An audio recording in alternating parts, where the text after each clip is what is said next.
inshallah. Ani midhamus ilmaan kiyyaaf jecha midhamu jira. Ani midhamu ammas rakkoon qabu tije midhamuun kiyya. Midhamuun kiyya rakkoon qabu. Ani beela ilmaan kiyya sanii yoo nyaatan quufiya akkasuma namni dhalee ni beeka. Namni dhalee garaan dhalee ni beeka. Arra naa yaaddee waan si barbaachisu maara. Waan takka hin barbaadani alhamdulillah rabbil alamin. Bakka hin jirus mana. Harka dusni nyaata dhabus ni lisa rakkoon qabu tije. Maaliif ani rakkoon qabu gama sanii. Ilmaan muhii nageetti haa ta'u. Gama biraatiin tatanaa rakkoon godinaatis.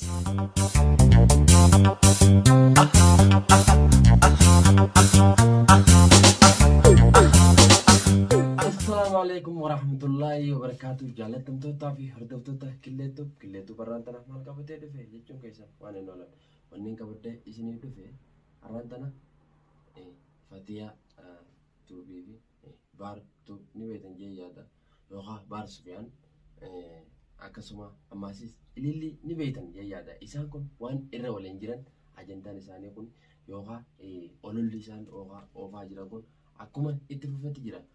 Nuti illee har'aan tana wanni qabannee isiniif dhufne yookaan Fatiyaa yookaan haadha manaa baar qabannee isiniif dhufne.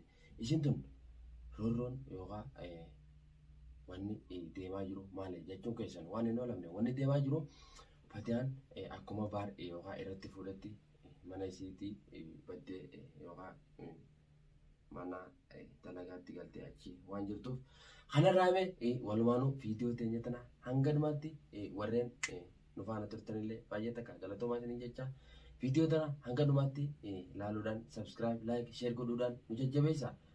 Ani qaxaleen keessan isinii dhufee jira guyyaa waan babbareedaa isinii qabadee akkan isinii dhufutti hamileen nutti godhuudhaan nu jajjabeessaa isiniin jecha kanarra wanni qabannee isinii dhufne asumaanuu Fatiyaan maal jedha baay'ee takkaan isin jaaladhaa baay'ee takkaan isin kabajaa rabbii gaditti baay'ee takka isin jaaladhaa itti jirta akkasumatti nuti illee baay'ee takka si jaalanne atillee nuuf jiraadhu isin jecha. Kanarra jaalatamtootaa fi hordoftoota kiyya yoo isin ijoollee ta'e keessatti galee jettan qaalee keessan niin godha haroorrifamu haatumamu gartee hanga gartee yoo nii fi lubbuun namaa ba'uu geessu takkatti illee waan isin jettan niin godha jettee jirti gaa asumanuu atilleen takka ta'eetu odoo baay'attee yookaan baay'attee jechuudha dhalattee hin ja'an akka mataa kiyyaatti. Kanarraa jaalatamtootaa fi hordoftoota keenya Fatiyaan maal jetti? Jawwaala nam tokkollee haasutti hin jiru asumaanuu balloo sha'u asumaanuu namni hedduu jira irratti dawwalanii eessa jirtaa bakka tam jirtaa jaanii isii gaggaafataa jiran. Maaliif gaggaafatan? Gaafanii fi gartee bar waan akkanaarratti oofu isaan kun maaliif wanna kun sirraan fakkaattu isin tun haadha manaa teetiiti haadha ilmaan keetiiti waan kana dhiisii jaaniini maaliif hin gorsin duraan? Amma lafaa kaaniituma gaafa isin manaa baatee qotte ijoollee isii dhiiftee manaa baatee qotte eessa jirtaa heloo jechuun maal faayidaa takka hin qabu jechuudha. Never. Kanarraa jaalatamtootaa fi hordoftoota keenya dhugaa Fatiyaan nama obsa qabu yookaan nama jechuudha baay'ee takka akka nama tokkotti nama baay'ee takka Oromoo biratti jechuudha jaalatamtu ni beektanii isin nama gartee waa hedduu jechuudha akka nama tokkotti dhalaan kamuu masaanuu hin jaalattu isin garuu kanarraa walaa isin baay'ee takka nama laakii godhamuufi qabu. Kanarraa asumaanuu jaalatamtootaa fi hordoftoota keenya akkuma itti fufee jira jechuudha waa'een Fatiyaan maal jette yoo isin mana keetti deebi'ii jettan niin deebi'a. Kanarraa ililleen maal jette ijoollee na bira fidii jetteen baaren isin tun ijoollee jaalattee moo baar jaalatteen kan na dhibee bara masaanuun ijoollee jaalattanii jirti yookaan muka molowwaa fuutee muka molowwaatiin mataa keessaa gattu muteen itti moo horsaan fudhatteetu muteen isin dhugumaan hanga amma duraan waywaattu san waan isin garuu waan jaalatte takka argatte baar jaalatte garuu ijoollee hoo jaalatte kan na dhibe ijoollees walumaan jaalatte yookas taate gaa isin illee amma duree waan garree ganuma arguu teenya baay'ee takka. Ana akka mataa kootitti yeroo masaanuun takka ijoolleen jaalattu hin feetus jechuudha. Garuu isin amma ijoollee taanna bira fitiitoon manaa teessu. Ijoollumatti yaanu maaltu si gahee naaf yaati jaarsa walitti qabna malee duba waa takka walitti hin qabnu jettee Fatiyaan. Mee waan Fatiyaan. Kunoo gantumaa rabaasanii jira. Garuu arraantina waa takka nu dubbachuu as bahee hordoftoota kiyya wallahi namni hedduun itti aartanii jirtanii akka natti aartanis niin beekaa. Garuu dhiifama naa ta'a.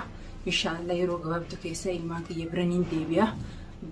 Akkasii waadaan isin seenaa yeroo gabaabduu keessa ilmaan kiyyatti niin deebi'a niin galaa jechuu kiyya. Asumaanuu gaafa jaalatamtootaa fi hordoftoota keenya viidiyoo tana agartanii yaada. Kanarraa asumaanuu YouTube isii jala dheeytanii ilaaluu dandeessanii anilleen bakki hin jiru mana arabaatii hin jiraa jettee jirti. Kanarraa garuu baargaruu wanni kanaa isarraa hin fakkaachisu waan kanaa godhuun silaa isarratti beekadhu yoonii fi jaartiin fedha yookaan fedha isiitiin sitti dura deemtee sitti fuute waan bareedaa jayyaata akka mataa kootitti. Kanarraa inni garuu ililleen waan jechaa turte ni beektan jayyaadha. Baar yoon baarii jechee fajjeese lubbuuti keessaatti gaafatamaa yoon maraadhe yoon sii du'e feetu maraattee feetu adiitu garuu maan diimne miyyoo tana yookaan Fatiyaa tana silaa dhiisanii bareedana fakkaate isin nama miskiina nama tokko miti waan isin miskiina taatee boolleen dhalaan hundi ta dhufte hundi yookaan mana baar dhufte akkuma laalteetuma isarraa qabamti moo akkama yanna dhibee hongaa beekiyya garuu akkama taa'eetti gaafii tana yoomma dhalaan fedhe tajaajila jaarsa namaa haa taatu fedhu singilii yookaan haa taatu mana baar yoo dhufte dirqama irraa qabamti baarirra muka akkamiin tuqata garuu kan dhibee inni muka akkamiin tuqa garuu baay'ee takka gaafuni gaafinatti ta'e koomentii jalatti mee naaf barreessaa isiniin jecha asumaanuu jaalatamtootaa fi hordoftoota keenya kan kana fakkaatan wallahi baay'ee takka yookaan ijoolleen sanaa keessiran wallahi wanni isaan oofan garuu akka tokko ilaalle baay'ee takka nama ajisa an garuu nama gartee miskiina tuqan wallahi natti hin tolu nama keessaafuu Fatiyaa fa'aa tuttuqanii akkanuma baarilleen isii tana nama miskiina ana argatee kanatti roorisuun kun silaa waan barbaachisoo miti. Asumaanuu jaalatamtootaa fi hordoftoota keenya an akka mataa kiyyaatti wanneen jiru Fatiyaa ijoollee ta'e keessatti nuuf deebi'i. Ijoolleen tun ijoollee qaqashtii ijoollee amma lafaa ka'u jirtu isa akkuma jiru biyya gartee keessa jiru tana keessatti yookaan mirgi yookaan dhalaa waan eegamu isa irraa alatti baaftee ijoollee tante yoo guddifatte an akka mataa kiyyaatti indasanatti jedha. Kanarraa dhaamsa kiyyaana asumaanuu baarilleen ijoollee tiyya nan galfadhaa yaada jedhuun isillee maal jettan isiin sun as keessatti yookaan ijoolleen tiyyatu na duraan roorrifamurra na duraan miidhamurra osoo nan jiruudhaan addaan nu baaftanii jiruudhaan hinduun irra lubbuun hin jira ijoollee tiyya boru keessatti hin deebi'a yoo rabbiin na deebise guyyaa waa xiqqoo booda keessatti biratti hin deebi'a jechaa jirti. Asumaanuu atilleen aara kana gartee buufattee akka keessatti deebitu abdii sirraa qabna. Asumaanuu atilleen baay'ee takka nu jiraadhuu sin jenna umrii dheertuu rabbi siyaa kan nu sin jenna. Kanarraa baar garuu ijoolleen tun haadhumaa fi abbaa biratti turan. Kanarraa yoo biyyatti galte ijoolleen tun ijoollee keessaafuu biyya tana keessatti itti rakkattanii rakkoo fi balloo keessa itti dabartanii asiin hin gahattanii kanarraa ijoolleen tun yoo biyyatti itti raagachatan isin dura xiqqishu ijoolleen jechuudha hamileen isin dura gabbuuti akkamma isin asitti madarsaa geessitanii barsiiftan kana namni isinii barsiisu waan hin jirre ni beena manguddoon teenya ta biyyaa jiru maaliif baradhaa jettee sama daftara nutti kannite nu biraa deemta ammoo garuu asitti amma isin ijoollee fuutaniiti mana barumsaa geessitanii galchitanii jechuudha. Nuti biyyatti daftara nu konnanii daftara laga keessa fa'aa yookaan harree deemnaa jechuudha. Kanarraa garuu dhaloonni ammaa kuni barumsaadhaan waa hundaanuu jechuudha. Baay'ee takka kutee jira. Kanarraa egaa jaalatamtootaa fi hordoftoota keenya asumaanuu waan barsuuf kan jenne Fatiyaa bakka jirtu siitu beekaa jeen ayyaani. Fatiyaa bakka jirtu siitu beekaa. Eessaa dhuftee bakka isin jirtu yookaan itti yookaan agarsiisii jechuudhaan asumaanuu gaa biyyoo isin gaa akka waan gabbaatee walleen akkuma namaa bitutti isii wajjin haasofitee waan jirtu na fakkaatti. Kanarraa Fatiyaanoo maal jedha ayyaani qofaan naa dawwala jira namni kanneen biraallee naa dawwalaa jiranii hin kaasuu matuma galee huyyattee jirti jechuudha. Kanarraa maaliif hin qabu? Duraan isaan kuni gaafanii fi gartee baara akkanatti ilillee wajjin olii gad deemu kana yoonii fi jechuudha. Hawaasni kun sirraan fakkaattu ati yookaan sirraan fakkaattu irraa dhaabbadhuu yaaniin isaan gorsan jechuudha. Rakkoo hin qabu innillee irraa gorsaa jechuudha. Amma gaafa sanutti hin dubbanne amma maaliif irratti dawwalanii Fatiyaa barbaadan duraanuu waan kana isa hin gorsine jechuudha. Kanarraa dhugaa walaan akka mataa iyyatti baay'ee takka nama ajisa garuu jiruun yaaniin guyyaa hangaan naatu itti dhalee yookaan naatu itti rakkate asiin ga'e jettee baay'ee takka nama gaddisiisa.